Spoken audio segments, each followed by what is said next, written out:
Сыноо көзөмөлү кылмыш укугунун жаңы институту Сулайманова Назгүл Назарбековна. Азыр сот өндүрүш саясатында гуманизацияны көздө жылуу байкалат. Ал улам барган сайын көбүрөөк эркинен ажыратууга байланышпаган жаза колдонууда турат. Бул сыноого тиешелүү.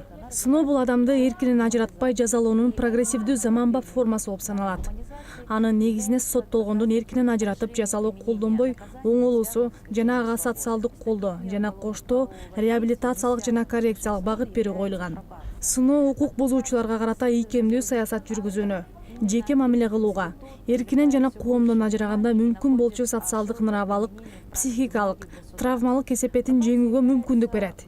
Сыноо көзөмөлү соттолгондун коомго тез аралашуу, оңолуу, жүрүм-турумун тууралоо, ошондой эле жаңы кылмыш кылууну алдын алуу максаты менен жүргүзүлөт. Сыноо деген бул кылмыш укуктук таасирдин мажбурлоо кызыктыруу чарасы. Сыноо колдонуу үчүн төмөнкү талаптар болушу шарт. Биринчи, дайындалган жаза 5 жылдан көп болбосо. Экинчи, кылмыш ооругу. Үчүнчү, айыпкердин өздүгү. Төртүнчү, айыпкердин макулдугу. Төмөнкү учурда сыноо колдонулбайт. Биринчи, оор же өтө оор кылмыш үчүн соттолгондор. Экинчи, чет өлкө жарандары, Кыргыз Республикасында жашап жаткан жарандыгы жок адамдар. Үчүнчү, жашы жетелектердин жыныстык кол тийбестигине кол салгандар. Сыноо көзөмөлү сот 1-ден 3 жылга чейин мөөнөткө сыноо мөөнөтү катары дайындайт. Ал өкүм күчүнө киргенден баштап эсептелет. Кыргыз Республикасынын кылмыш жазык кодексинин 64-статьясында көрсөтүлгөндөй, сыноо көзөмөлү колдонулган адамга мыйзам жазанын кошумча чараларын колдонууну тыйбайт. Соттолгондор ага сот жүктөгөн көзөмөлдүк талаптарды жана сыноо көзөмөлү милдеттерин аткаруусу тийиш. Көзөмөлдүк талаптар төмөнкүлөр. Биринчи, сот өкүмү күчүнө киргенден 10 күн ичинде сыноо органына келүү. Экинчи, сыноо органынын уруксатысыз Кыргыз Республикасынан тышкары чыкпоо. Үчүнчү, жашаган иштеген жери жана ал боюнча өзгөрүүлөр жөнүндө сыноо органына билдирип туруу. Төртүнчү, сыноо органынын кызматкерлеринин мыйзамдуу талабы боюнча учурунда сыноо органына келүү. Бешинчи, жашаган жеринен кыска убакка кетүүдө сыноо органынан уруксат алуу. Сыноо милдеттерине төмөнкүлөр кирет.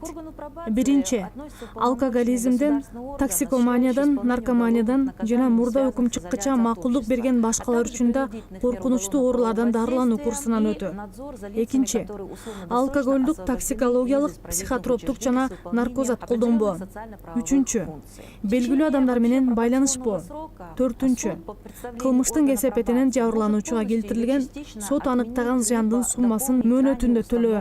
Бешинчи, белгилүү жерлерге барбоо, белгилүү убакта жашаган жерде болуу. Алтынчы, сот белгилеген мөөнөттө жумушка орношуу.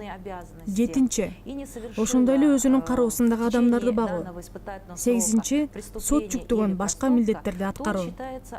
Сот өз каалоосу боюнча соттолгон адамга оңолууга жардам болуучу зарыл болгон башка да милдеттерди жүктөй алат. Эгер соттолгон адам сот жүктөгөн милдеттердин баарын аткарган болсо жана сыноо көзөмөлү убагында жаңы кылмыш же жорук кылбаса, анда ал жазаны өтөп бүттү деп эсептелет. Эгер соттолгон адам тарабынан сыноо көзөмөлү шарттары себепсиз бузулган болсо, анда сыноо органы жазуу жүзүндө ага кайталоонун кесепети жөнүндө эскертүү берет. Эгер соттолгон адам 1 жыл ичинде 2 же андан көп жолу себепсиз сыноо талаптарын же кайсы бир сыноо милдеттерин аткарбаса, анда сыноо органы сотко сыноо көзөмөлүн жокко чыгаруу жөнүндө көрсөтмө кийгирет. Дагы соттолгон адам сыноо көзөмөлү убагында жаңы жорук же кылмыш кылса, сот Кыргыз Республикасынын кылмыш жазык кодексинин 79-статьясы боюнча топтому менен жаза белгилейт. В соответствии со статьей 79 Уголовного кодекса Кыргызской Республики по совокупности приговоров. Спасибо за внимание.